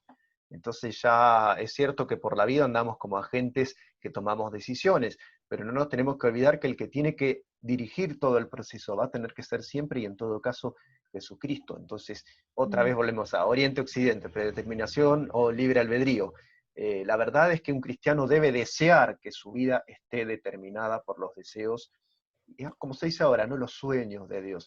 Que seamos menos románticos, los proyectos, las ideas, los planes que Dios tiene para nosotros. Eso me gusta más, ahí enfriarle un toquecito esa cosa medio poeticona y cursi de los sueños. Mm. Pero Yo sí, lo Dios pienso más tiene, como sí, la agenda de Dios, ¿no? Como que Dios tiene una agenda eso es muy bueno para y todos los suena días. A moderno, mí se sí. me hace como más claro en lo que tiene que ver con planificación, donde Sí, Dios tiene sí. una agenda y donde nosotros tenemos la opción de desarrollar nuestra propia agenda del día, del Ujú. mes, del año, del proyecto de vida, o tratar de aunarnos a la propuesta de Dios, que es la agenda que Dios diseñó para mí. Entonces, en Exactamente. ese sentido, lo que tendría que hacer el cristiano durante su recorrido y su relación personal con Dios es ir relegando tu propia agenda y metiéndote cada vez, conociendo y metiéndote cada vez más de lleno en la agenda de Dios. Y realmente Sí, uno termina viviendo en una misma agenda, en un mismo espíritu, cuando está llevando todo lo que Dios tenía pensado para uno, ¿no? Estás en la voluntad de Dios, estás haciendo la sí, tal voluntad de cual. Dios, te metiste con la agenda de Dios. Ahora, cuando uno recupera su voluntad propia, el gran peligro es que al nosotros no tener esa omnisciencia, no sabemos a dónde vamos a ir a parar. O sea, Ujú. corrernos de la agenda de Dios es corrernos hasta del destino que Dios había diseñado para nosotros, ¿no? En ese sentido. Por ejemplo, esto, vuelvo de nuevo a esto, porque yo creo que sí hay Sí. una tendencia fuerte y marcada a hacerle creer a la persona, ¿sí? Al Mm. cristiano más que nada, que una vez que es salvo no va a perder su salvación. Y yo he escuchado prédicas de este estilo, como por Sí, ejemplo que sí, todos tenemos, todos pecamos, los cristianos, sí. los mundanos, todos se pecan, ¿sí? Y Mm. que si de un momento a otro una catástrofe como que se cae el techo de una iglesia, van a haber un montón de personas cristianas que mueren en pecado, porque, y algún pecado antes de confesarlo, no sé, de entregarlo a Dios, de perdonar. ¿Y qué es ese pecado con el que mueren? Es lo mismo, por ejemplo, es una comparación Mm. del mismo pecado con el que muere y realmente no va a perder su salvación por ese pecado, dicen, Mm. es lo mismo que una persona cristiana que Sí, toma la decisión de suicidarse. sí, sí, sí, Y sí, dice, ya es lo el veía mismo venir. tipo, yo no te la voy a dejar pasar, Sí, no, yo no, voy a ir a eso, Guille. pobre O sea, MacArthur. y sí, porque, qué Pero maldad, tengo ¿no? su No, Biblia, tengo mentira. libros sobre la vida de los apóstoles. Pero yo te Démosle lo voy a tregua. decir porque es una cosa que a mí me choca, porque es una doctrina bastante peligrosa esa, porque vos fíjate que No, decir no, que no, la no. persona que se suicida, ese fue su último pecado y también podría ser perdonable, porque tuvo toda una vida grande de cristianismo y de ministerio y de qué sé yo. Ese tipo de prédica yo la escuché y se predican en estas iglesias. Entonces, quiero saber, o sea, con respecto a eso, ¿qué podemos decir nosotros? Porque eso es cómo están entendiendo la predestinación de una forma Sí, errada. para mí hay que sitiarlo como hacían los hebreos con algunas ciudades, ¿no? Con Jericó o con Jai. Hay que sitiarlos a los que piensan ahí. Hay que decirles, bueno, entonces Cristo vino a instaurar su reino sobre la tierra para producir gente que moralmente puede ser igual a un incrédulo, o peores que un incrédulo. ¿Cuántos incrédulos que se suicidaron conociste vos? yo por lo menos hasta ahora no conocí ninguno. Ahora, hay toda una serie de acciones símil suicidio, ¿no? Personas que cometen imprudencias, que, no sé, Incrédulos que se suicidaron, decís. claro, que si conoces a alguien, De no incrédulos que se sé, sí, suicidaron. claro, sí, Y sí, sí, sí, yo conozco un montón de personas que se alguno, suicidaron. claro, pero amigos, digo, de tu círculo familiar, etcétera. Ah, no, no, no, perdón, dije, Claro, ¿entendés? no, Sí, sí, me decís, conocidos. claro, Olmedo, que se suicidó Olmedo, el humorista. No Mm. sé, más o menos. Hay toda una serie de acciones que se parecen al suicidio y vos decís, ¿por qué hizo esto? O este chico cantante cordobés que se jugó a la ruleta rusa solo y se pegó un tiro. Entonces, hay como acciones que se parecen mucho al suicidio sin ser exactamente ese hombre clásico, ¿no? Que se va deprimiendo hasta que finalmente deja una carta y se mata. Entonces, bueno, hay toda una serie de situaciones que pienso yo, una persona del reino de los cielos, si no marca una diferencia en cuanto a eso, ¿en cuanto a qué va a marcar una diferencia? O sea, mi argumento va por el lado de lo usual y lo inusual dentro del desarrollo de la maldad humana. Si un cristiano puede cometer, no sé, digo, en ese techo, esa losa que se cae, no en la iglesia, justo el ministro de la iglesia estaba en adulterio. Supuestamente era un hombre virtuoso, todos lo creían así, pero estaba en adulterio. ¿Se va al cielo porque Cristo murió por sus pecados pasados, presentes y futuros? No, no podés decir eso. Jesús dijo, yo les aseguro que si su justicia no es superior a la de los fariseos y saduceos, no entrarán al reino de Dios. Y no digamos que todo lo hace la gracia divina, porque sí, por supuesto que todo lo hace la gracia divina. Todo lo bueno que tenemos lo hizo la gracia, todo lo malo nos viene de nosotros. Ninguna duda, en eso hay un consenso total.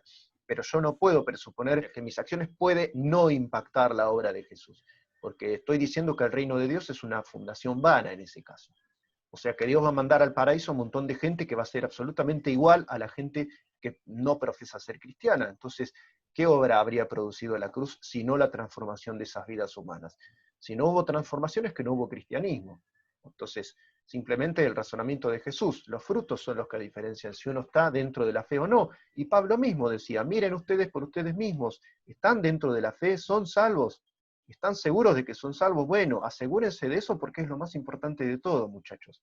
De hecho, Pablo habla que él no quiere ser ¿cómo es que dice? Quedar descalificado. ¿Sí? Claro, quedar Yo descalificado fui de él heraldo para tratando de otros, dice, heraldo, no me salía la sí, palabra heraldo. Claro, esa persona que por ahí está todo el tiempo haciendo su ministerio, haciendo un buen papel de cristiano, y mm, en todo lo que tiene que ver, pero a nivel personal su relación con Dios está descuidada. O sea que, y de hecho Pablo dice, hay que cuidar la salvación con temor y temblor en el sentido de que hay una cierta responsabilidad humana en esta relación de sí, estar sí, cuidando esa como en relación. toda relación. Ese es el punto que habíamos dejado que me encantaba. Porque Exactamente. ya estamos en una relación establecida, ya no es que Dios viene con el anillo, no, ya está, somos como iglesia la esposa de Jesucristo, que es el marido. Entonces tenemos una parte de responsabilidad como en toda relación amorosa, en toda amistad y en toda asociación, de todo convenio. Esto casa el tema de los pactos. Hay responsabilidades de los dos lados. Tanto el locador como el locatario tienen responsabilidades distintas. ¿Es una relación asimétrica? Sí, pero está mediada por un contrato. Es un contrato donde hay gracia, o sea, no hay mérito, no necesitamos hacer nada. Todo lo hizo por nosotros Jesús. No hay que pagar nuestra salvación, la pagó Jesucristo en la cruz. Entonces, pero a partir de ahí se abre un nuevo panorama donde emergen nuevas responsabilidades y ahí tenemos a la iglesia con su nueva ley, que es la ley del perdón, que es la ley del sermón del monte. Entonces, no tenés la ley del talión, no tenés los 10 mandamientos en el sentido de que sean una condición para ser salvo, porque la condición para ser salvo es creer en Jesús.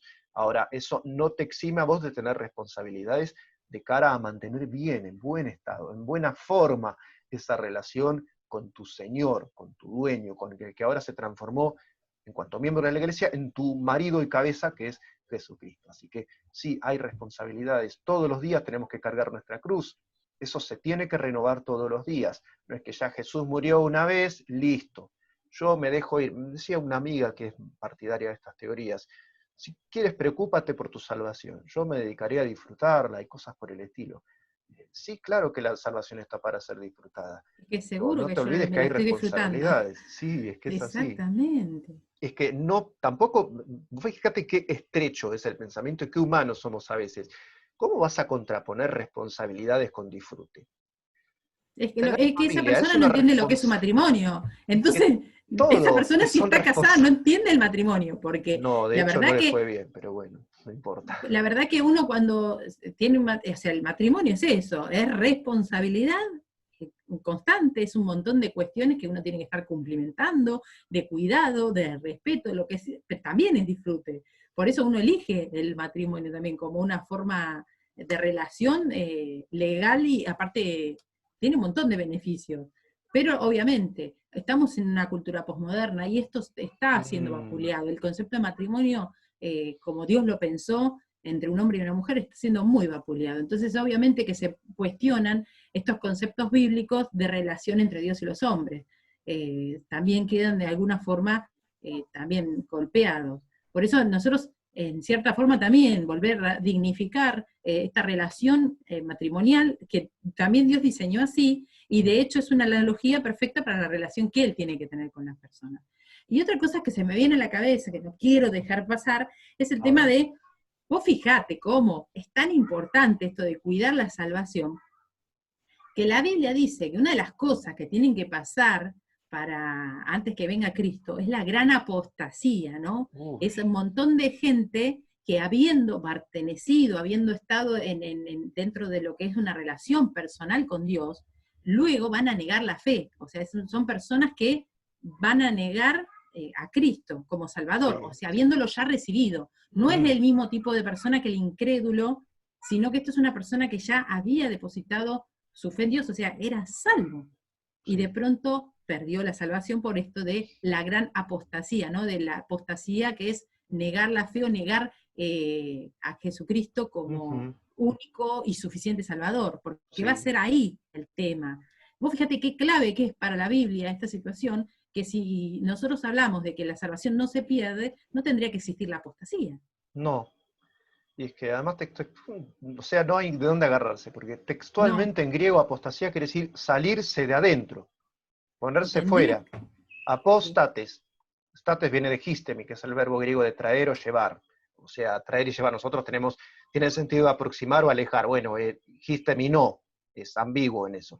Pero apóstates quiere decir poner fuera, situar fuera, o sea que algo que está dentro lo sacás. Textualmente era eso y hablaba de los desertores del ejército en principio, ¿no? Era un término neutro de significación espiritual, era solamente un término militar.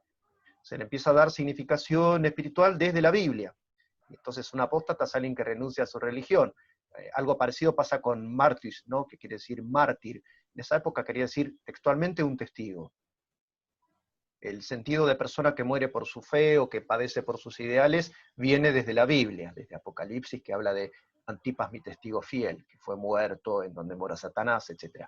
Bueno, la cuestión es que hay términos a los que se lo inviste de significación espiritual por la Biblia. Uno de ellos mm, es apóstata. Apóstata es alguien que es un desertor, que estaba dentro y se va afuera. Entonces, los que creen que hay gracia, una gracia irresistible, o que la salvación no se pierde, o esta clase de doctrinas, que desde algún punto de vista tienen razón, porque Dios ya sabe quiénes vamos a salvarnos y sin duda existen los predestinados a la salvación. Yo creo que pero estoy dentro de nosotros no ellos, lo pero no sabemos, lo sabemos. Yo creo, pero no lo exactamente. sé, no lo sé. El que lo sabe es Dios. Entonces, bueno, hay todo un Por tema. eso el lugar de cuidar. Sí, Es como que absolutamente. Dios sabe en este Mm, maridaje que hace con las personas, en el ser sí. humano, sabe quiénes van a ser fieles a este matrimonio y quiénes no. Pero Ujú. Él no se va a quedar con los que son infieles. Y eso es No, lo que Él dice en todo lo que es la Biblia, nos muestra que Él no está de acuerdo con quedarse con personas que han sido infieles. Por eso los no. que rompen este pacto, de hecho la Biblia dice, yo no voy a volver a sacrificar a mi hijo, o sea, la sangre de Cristo no puede ser Mm. pisoteada. Sí, está toda una Entonces, epístola en para ese hablar de la sentido, apostasía, ¿sí? Tenés toda una carta, la carta a los hebreos, cuyo gran tema central es la apostasía, que se menciona 3 veces todo el proceso, cómo funciona. O sea, te lo describe para que tampoco digas, uy, dije una mala palabra, no sé, qué sé yo. es apostasía. Ya soy un apóstata, tengo que volver a Cristo y ojalá que no haya pisoteado la sangre del cordero. No, no es así, es un proceso que lleva a una situación que puede ser sin retorno. Entonces, es una situación moral, espiritual, tiene varios pasos, digamos. Del mero descuido espiritual va progresando, digamos, la perversidad hasta que la persona directamente peca a propósito para ofender a Dios. Y ese es el punto de no retorno, que tampoco sabemos nosotros cuál es el punto de no retorno. Si alguien tiene culpa y quiere volverse a Dios, tiene que saber que Dios es el que lo está llamando a volverse a Él. Entonces, Claro, ahí entra todo lo de la oveja perdida. Entonces, la claro. apostasía como fenómeno real, sí, indudablemente. Y está tan descrita en la Escritura que no se puede negar de ninguna manera. O sea, no digamos de apostasía aparente, en realidad creían que eran cristianos, profesaban serlo, pero no lo eran. La Biblia dice apóstatas, lo dice. O sea, no entremos a platonizar, porque acá nos entran otros vicios del pensamiento filosófico. La Sí, sí, esencia y la sí. apariencia, la Matrix y el mundo real. No, en Dios no hay eso. En Dios se nos habla de relaciones existenciales. Cortémosla con esencia. ¿Soy esencialmente un creyente o soy apariencialmente un creyente? Y bueno, eso no sé, resolvelo en tu conciencia, pero no podemos introducir esas categorías raras que son del pensamiento de Platón para definir si alguien es un apóstata o no. Ahí te habla de que la apostasía es real, y bueno, tomala como real, por lo menos hay que tomarla como un fenómeno real, más allá de si para la perspectiva de Dios, que es Dios y no es hombre, todo transcurre en otra dimensión, para Él tampoco hay tiempo. Así que si nos queremos poner la anteojera de Dios, calculá que te va a quedar un poquito grande, digamos, cuando trates de entenderlo así. Sí, tal cual. Y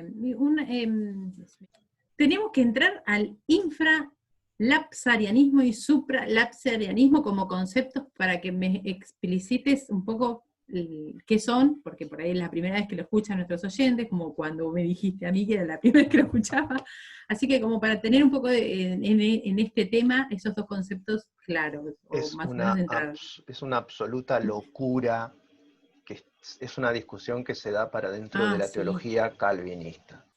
Como los muchachos, más que centrarse en la gracia o en el amor, se centran sobre todo en la predestinación.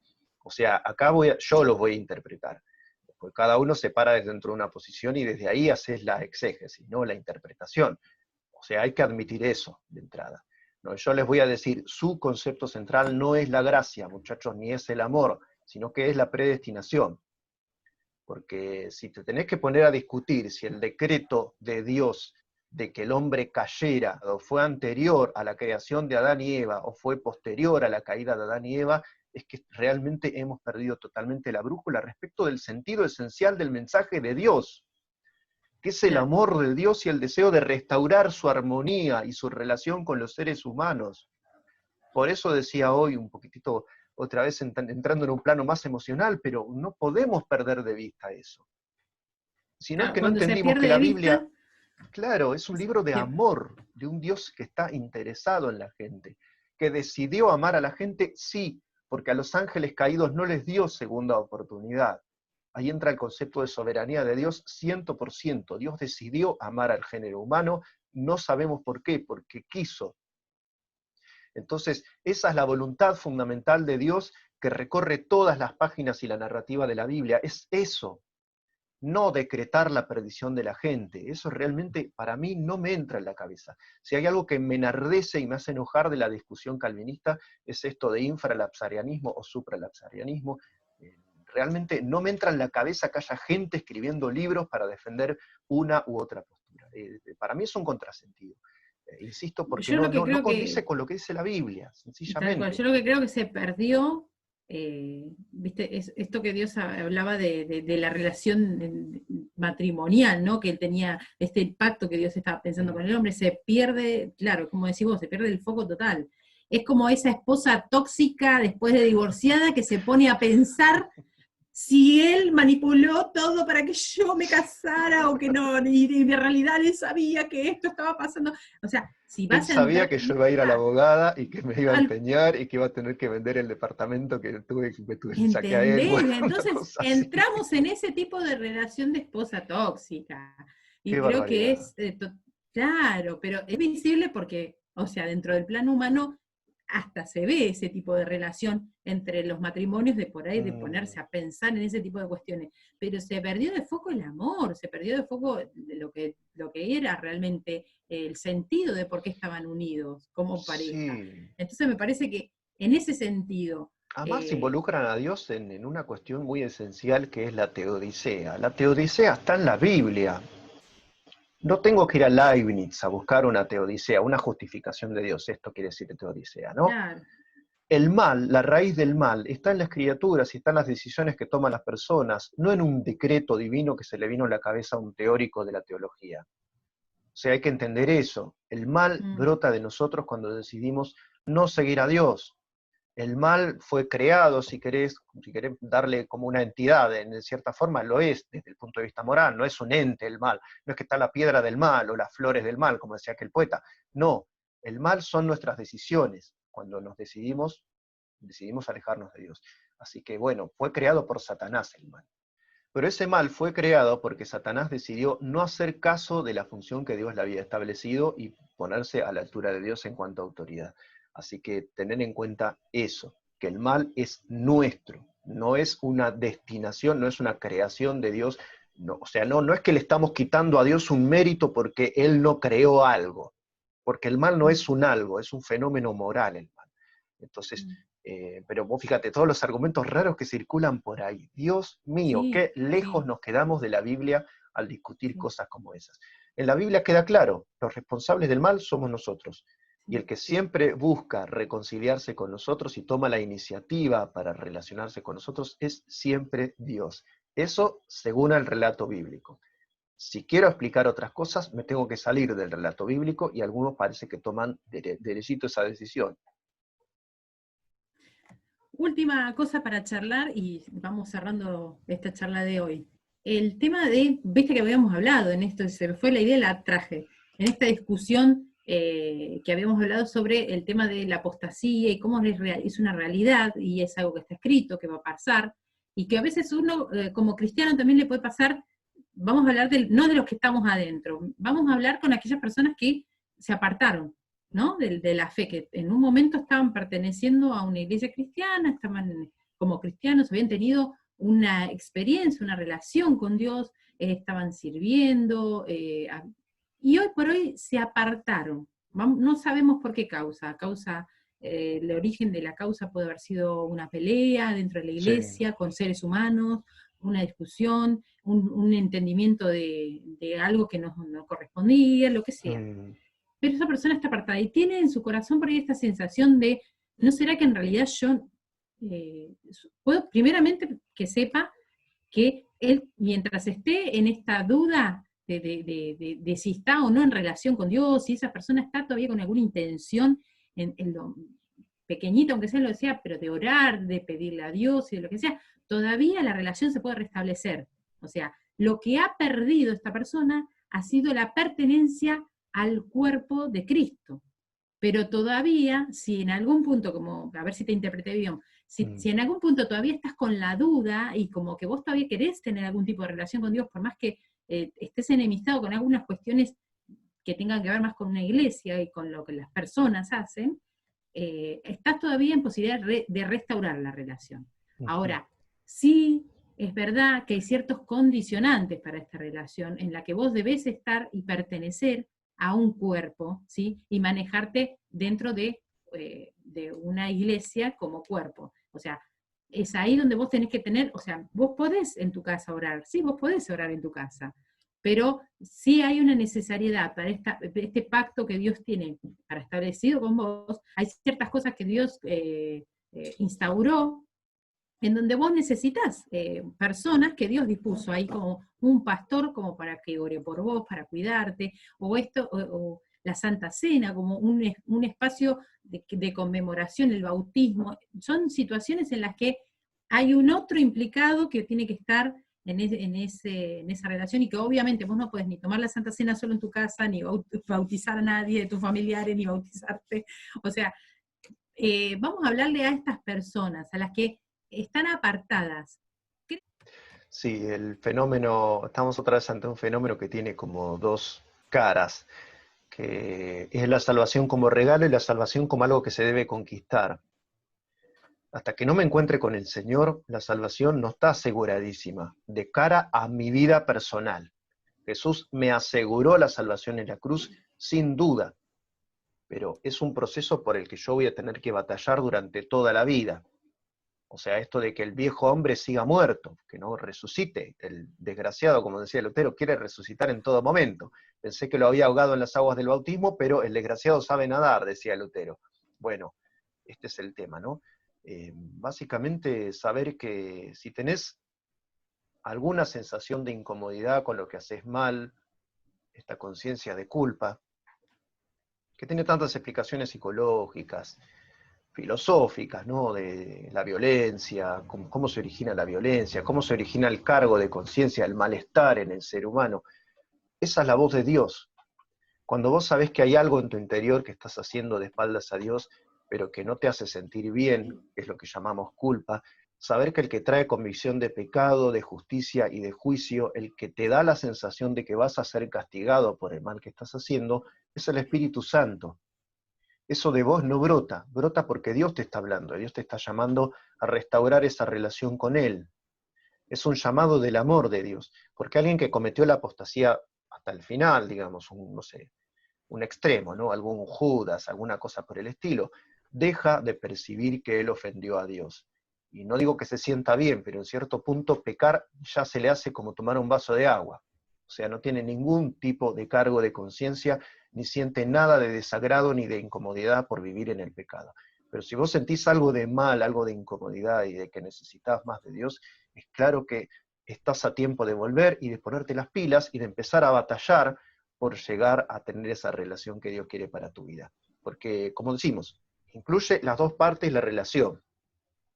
Dios hizo todo para nosotros, Dios nos posibilitó la salvación, Dios nos regaló con que solo a través de la fe podamos relacionarnos con Él. Sí, efectivamente es así, pero la vida cristiana incluye tomar la cruz todos los días, y eso es lo que hay que volver a hacer en algún caso, y podés volver a hacerlo. O sea, confía en eso, confía que si estás sintiendo el llamado desde tu interior, no dudes de ninguna manera que es de parte de Dios, y esto de la apostasía es una discusión de teólogos, es una discusión teológica. O sea, no vale la pena aplicarse uno a sí mismo a la categoría de apóstata. Sí tomar como un desafío volver al rebaño y volver a los brazos del Padre como hizo el Hijo pródigo. Ese es el llamado de cara a nosotros. Después lo de apostasía sí lo podemos tomar como un término teológico, incluso relativo a la historia humana, porque va a llegar un tiempo donde la iglesia va a dejar de ser iglesia, y eso incumbe más a la lectura de Apocalipsis y a un montón de fenómenos que se va a dar en lo cultural y en lo espiritual. Pero bueno, ya te digo, eso no vale aplicárselo a uno mismo, es decir, yo soy un apóstata, sino más bien pensar, no quiero ser un apóstata de ninguna manera, me vuelvo a los brazos del Señor. Sí, es verdad que si uno está sintiendo esa necesidad de volver a todo lo que tenía que ver con la relación con Dios, hecha y derecha, porque si bien uno cuando se aparta, pasa que por ahí vos seguís orando en tu casa, o sí, lees la Biblia, pero hay algo que se pierde que es fundamental, que es congregarse, ¿no? Y algunos podrán estar diciendo, sí, pero ahora con esto de la pandemia no hay congregaciones, esto no se está dando. No es lo mismo, pero sí hay un congregarse, hay un pertenecer al cuerpo. Hay que ir viendo cómo uno lo redefine, pero la realidad es que uno se tiene que sentir parte y tiene que sentir a alguien como pastor, como para uno sentir que hay todavía un cierto cuidado y una cierta relación con los miembros de la iglesia. Pero que quede claro que no se puede estar como creyente en Dios, o sea, como persona en relación con Dios, por fuera de una iglesia, ¿no? No, totalmente. Esto es así, porque la relación entre Cristo y su esposa, que es la iglesia, es la relación con un cuerpo colectivo. Porque Esto eso de, quiero que marquemos. claro, ahora decimos mucho cuerpo por el cuerpo individual. No, esto Sí. de mi cuerpo, mi decisión, es el extremo del Mm. individualismo, del cuerpo como persona individual, como decisión individual, respetada casi hasta lo religioso. Pero la verdad es que cuerpo en la Biblia, muchas veces, para no decir todas, y sobre todo en el Nuevo Testamento, aparece como un colectivo, como una corporación. Tenemos Es como una tiene, colectividad. claro, tiene este espacio de pensarlo como una organización, un conjunto Sí, de personas y cuerpo, ¿por qué? Porque están en una especie de organicidad, o sea, tienen una cierta claro, función exacto, en donde como un órgano, todos funcionamos, exacto. hacemos una parte y que Ujú, hace que le dé vida a la totalidad. Ninguno de nosotros como individuales somos un cuerpo, pero si exactamente, pertenecemos al cuerpo que es la iglesia, cada uno haciendo su función, estamos haciendo algo nuevo que es este cuerpo colectivo. exactamente. Por eso yo digo, Es ¿por parte qué de un llamar a todo. esto un poco? A no olvidarnos que por ahí Dios diseñó esta relación entre con las personas, las diseñó dentro de un cuerpo colectivo. O sea, Dios quería una relación, es un nuevo pacto entre Dios y los hombres, pero la había diseñado de esta forma, colectivamente. Por eso dice que todos están en un mismo espíritu, que tengan un mismo Señor, un mismo Dios, todo uno, pero o sea, hay un cierto límite entre este cuerpo colectivo y los que no pertenecen a este cuerpo colectivo. Pero sí saber que uno debe pertenecer a un cuerpo colectivo, ¿no? Porque también a veces uno te queda esa idea de, bueno, me aparté, pero puedo mantener mi relación con Dios de forma sin pertenecer a ninguna iglesia. Y eso también sería un error de interpretación. Como para que también uno, bueno, si en el caso de que vos decís, bueno, quiero restablecer mi relación con Dios, y como dice Guille, ya sentís que hay culpa y que ya querés restablecer esta relación, y ese es el Espíritu Santo que te está convenciendo. El paso siguiente es pedirle a Dios que te muestre un lugar para poder congregarte, una iglesia, que Él te habilite la posibilidad de llegar a un espacio donde te hagan parte de ese cuerpo, porque realmente ese sería como el anillo, no sé, la parte de la relación en donde realmente ya estás involucrado, porque es necesario también cumplir con esa condición. ¿A qué te va a llevar eso? A que participes de lo que es el cuerpo, a que participes de estos ministerios, de este propósito de evangelizar, que es el fundamental para todo ser humano. O sea, sí, uno puede cumplir el ministerio de seguir evangelizando durante la pandemia, esto lo habíamos visto con Josefina, ¿no? Pero, sin embargo, también hay cierta cuestión de que yo pertenezco a un cuerpo y necesito un ministerio, necesito personas que estén desarrollando. Hay ciertas cuestiones que tienen que ver con el diezmo, que nosotros la mencionamos también, de que nosotros pertenecemos a un espacio donde estamos dando también este diezmo que es para Dios, pero en realidad es para que la obra del Evangelio se sostenga y se siga difundiendo. O sea que hay ciertas cuestiones y no sé si decir mandatos, pero hay ciertas cuestiones que debemos seguir cumplimentando. Por eso también a las personas que en este momento están aisladas socialmente por prevención, ¿no? Por el cuidado de la salud, se puede seguir congregado, se puede seguir haciendo iglesia, ¿sí? Perteneciendo a una iglesia. El cómo y la forma lo vamos a ir definiendo de a poco, porque estamos con toda esta situación mediática que tenemos que usar las redes, todo. Pero no te quedes siendo solo, llanero solitario, porque esa no es el tipo de relación que Dios pensó. ¿No, Guille? No, y sobre todo parándonos desde esta metáfora así bien biologicista que está muy buena del cuerpo, ya que nos apropiamos de esto del casamiento, ¿no? Ahora ya sos parte de ese cuerpo que es la iglesia, y en un cuerpo lo que define justamente la organicidad de un, no sé, lo que quieras, un rinoceronte, de cualquier animal, incluido el animal Un humano. ser humano. Sí, Un ser claro, humano, porque la Biblia habla de la metáfora y dice las manos, los pies, la claro, cabeza, es lo que compara con un cuerpo del ser humano que tiene como mucha más analogía con lo que es el cuerpo de Cristo, ¿no? Lo que Dios quería hacer como iglesia, como y cuerpo colectivo. claro, que deja más claro algo que la modernidad después va a ir descubriendo, mal que le pesó descubrirlo, y es que el todo es mucho más que la suma de las partes. Eso en Frankenstein es un mito muy interesante. No es que yo agarro un ojo, agarro un párpado, agarro un cerebro, un cráneo, lo tiro y lo armo como si fuera el montaje de un automóvil. No, armamos un ser humano artificial. Eso no puede darse de ninguna manera. Es imposible pensarlo de esa manera. Así no piensa la vida, así no piensa Dios en su proyecto desarrollado en la naturaleza. Y eso también lo demuestra la Iglesia. La Iglesia tiene que ser un todo armónico y tiene que estar guiado por el Espíritu Santo. De lo contrario, propendemos a estas cosas modernas, ¿no? De individuos por acá, por allá, y hay iglesias que están tan modernizadas que los miembros van yendo de iglesia en iglesia como si fueran sucursales de, no sé, de un supermercado, de Carrefour, no sé. Y no es así, por supuesto. Lo que Dios quiere es que pertenezcamos y que nos afinquemos y que seamos un miembro, que seamos parte. Y si hay algo que define a los miembros en relación a ese organismo, que es el cuerpo, es que tienen una función. Entonces vos tenés que encontrar cuál es tu función en ese cuerpo. Y una función es un servicio, es un ser para el otro. No es para la mano misma, que la mano está pegada al cuerpo, sino que es para el cuerpo. En este caso, bueno, está cumpliendo la mano una finalidad expresiva, ¿no? Haciendo un énfasis. Entonces, hay una función y esa función es para el cuerpo, no es para la mano misma. Cada parte piensa en el todo y el todo cuida de las partes. Y así se desarrollan las vidas en general, ¿no? La vida biológica y la vida espiritual también, por eso la metáfora es tan interesante que aparece en la Biblia también en Pablo. Mm. Bueno, Guille, te agradezco muchísimo esta charla, va llegando, ya llegó a su final, te agradezco muchísimo por lo que hemos charlado hoy, y bueno, se viene la próxima charla el sábado que viene, así que los esperamos también para que la sigan escuchando, no sé, cuando esté publicada, no sabemos ni qué día ni la hora, no se sabe el día ni la hora, Eso pero va a sí, estar publicada. exacto, sí, en algún momento va a llegar, sí, en abrir y Pero cerrar llega. de ojos. En cristianos prosumidores, eso sí. Buenísimo. Así que bueno, nos seguimos esperando y les agradecemos mucho el haber estado escuchando del otro lado. Chau, nos vemos. Hasta luego.